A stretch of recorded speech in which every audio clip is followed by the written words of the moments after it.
Fala moçada, tudo bem?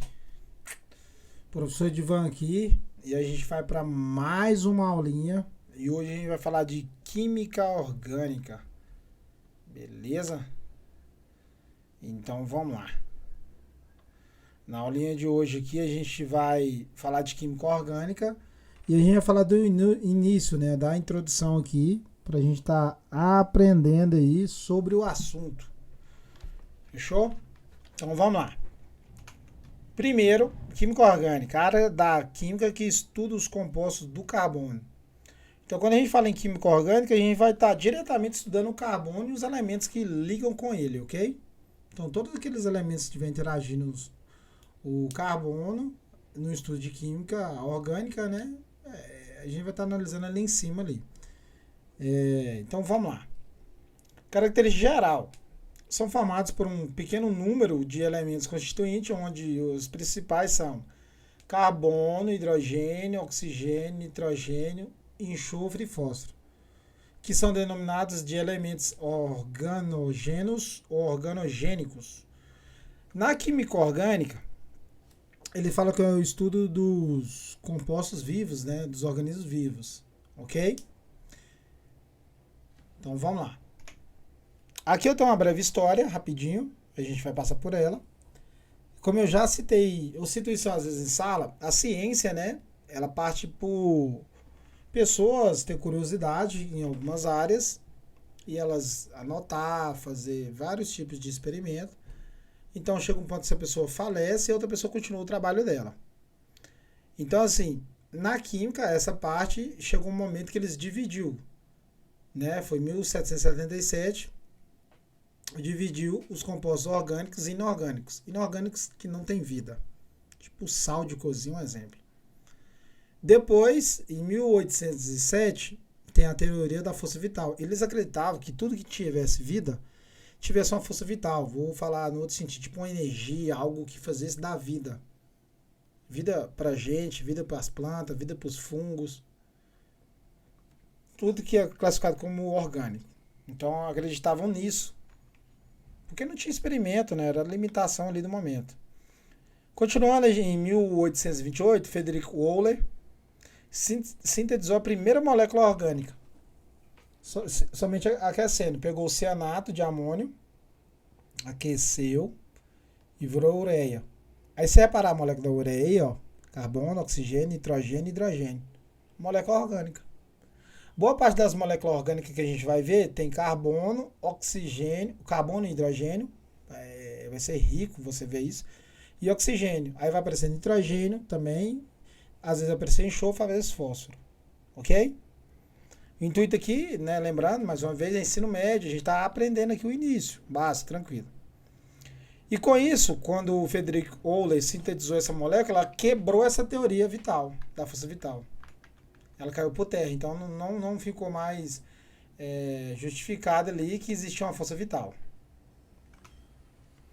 Continuando, a gente tem em 1928 o primeiro composto orgânico sintetizado em laboratório, né? Então, lembrando que Frederico Wöhler fez aquecendo. Aqui, depois, em 1928, fez em laboratório.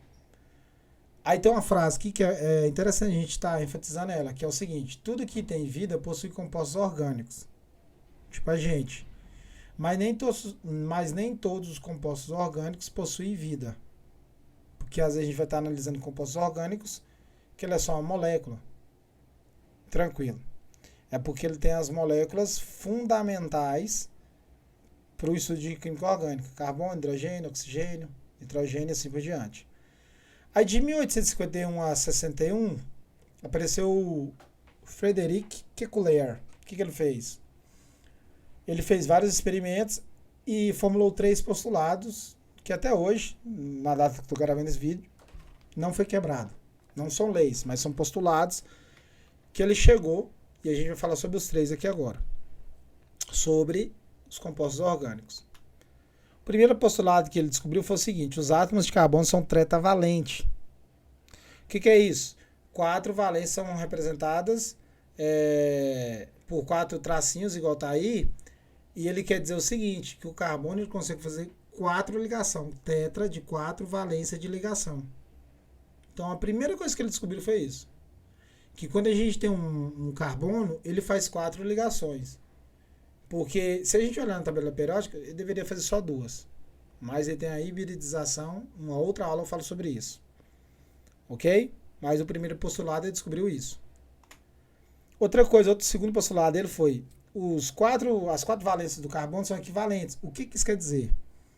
Se a gente reparar essas moléculas aqui, ó, clorofórmio, da esquerda para a direita, né, no sentido que eu estou aparecendo. O que está mudando aí, ó, é o hidrogênio estava em cima e está sendo girado, girado e girado. Todas elas é a mesma molécula. Porque até então ele descobriu o quê? Que independente da posição que tiver, como que ela tiver ligada essa molécula com outros elementos, igual nesse caso aqui do clorofórmio, vai ser clorofórmio do mesmo jeito. Pode estar o hidrogênio ligado em cima ou embaixo, substituir um do lugar do outro aí nesse caso aqui. Senão seria uma molécula de cada coisa. Então, esse segundo postulado dele foi isso. Outra coisa que ele descobriu foi o carbono possui a capacidade única de formar cadeias. Várias ligações, como se fosse uma teia de aranha enorme. Então o carbono ele tem essa capacidade de ligar, fazer cadeias enormes. A gente tem várias aplicações no nosso cotidiano para isso. Né? Vários polímeros, graças a essa descoberta. Ok? Seguindo aí, a gente tem o seguinte, os tipos de ligações entre os átomos de carbono. Cada átomo de carbono pode se ligar-se com outro átomo de carbono, por intermédio de 1, 2 ou 3 pares covalentes. Covalente é a ligação que é formada, né? Ligação covalente. Formando os chamados ligações simples, duplas e tripla. Então, a carbono, a gente está vendo aqui uma representação da molécula.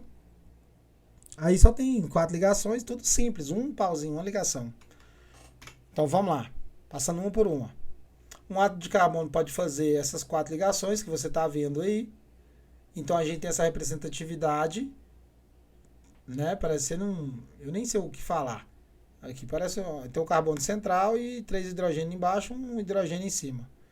Aí ela tem uma geometria fundamental, a geometria da molécula.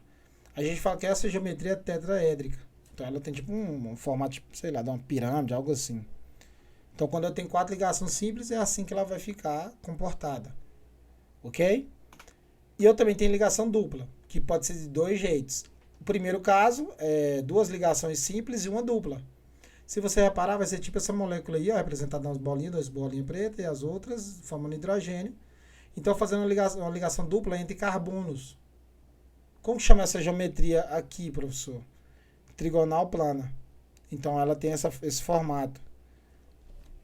Né? Ok. Ou também fazendo por 2 ligações dupla. Aqui embaixo que você pode reparar, ó. Tem um átomo de carbono fazendo ligação dupla com outro átomo de carbono e o do meio está fazendo outra dupla com outro átomo de carbono. Então também são formas do carbono ligar. Não está deixando de respeitar as 4 ligações, se você contar. Aí esse tipo de molécula a gente já chama de que o carbono tem uma geometria, né, linear. Diferente. Representatividade por pauzinho, ó. Carbono, 2 pauzinhos na esquerda e 2 na direita. E também ligação tripla, uma simples e uma tripla. Aqui a gente tem carbono, a bolinha de carbono, ligado fazendo tripla com outro carbono. Hidrogênio na extremidade e na outra.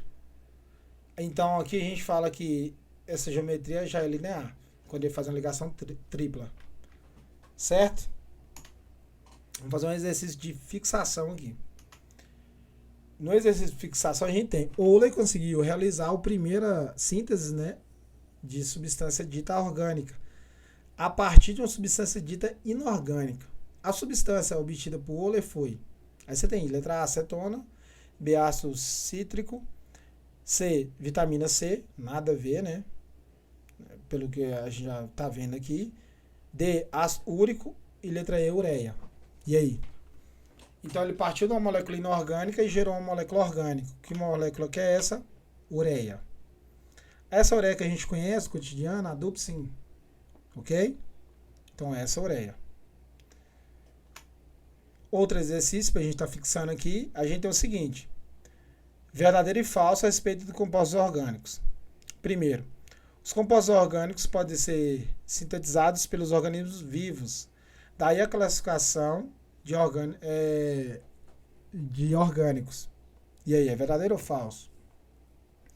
Outra, a existência de um grande número de compostos de carbono está relacionada com a capacidade do átomo de carbono de formar cadeias associada à sua tetracovalência ou tetravalência, né, entre parênteses aí. Verdadeiro ou falso?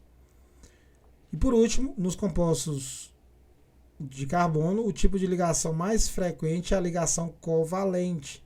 O que é uma ligação covalente? Eles compartilham o mesmo elétron para coexistir naquela molécula, para ela existir. Ela faz uma ligação compartilhando um elétron. E aí? Então vamos lá. Acertou? Primeiro, falso, né? Os compostos orgânicos podem ser sintetizados pelos organismos vivos. Imaginando pela uma teoria da vida, sim, né? Mas a gente viu que tem como fazer no laboratório. Então não é só por causa disso. Falso. Segundo verdadeiro, a existência de um grande número de compostos de carbono está relacionada com a capacidade do átomo de carbono de formar cadeias associadas à sua tetravalência. Correto. Tetravalência, 4 ligação. E nos compostos de carbono, o tipo de ligação mais frequente é a ligação covalente, né? Que é o compartilhamento de elétrons. É a que você mais vai ver, é a ligação covalente.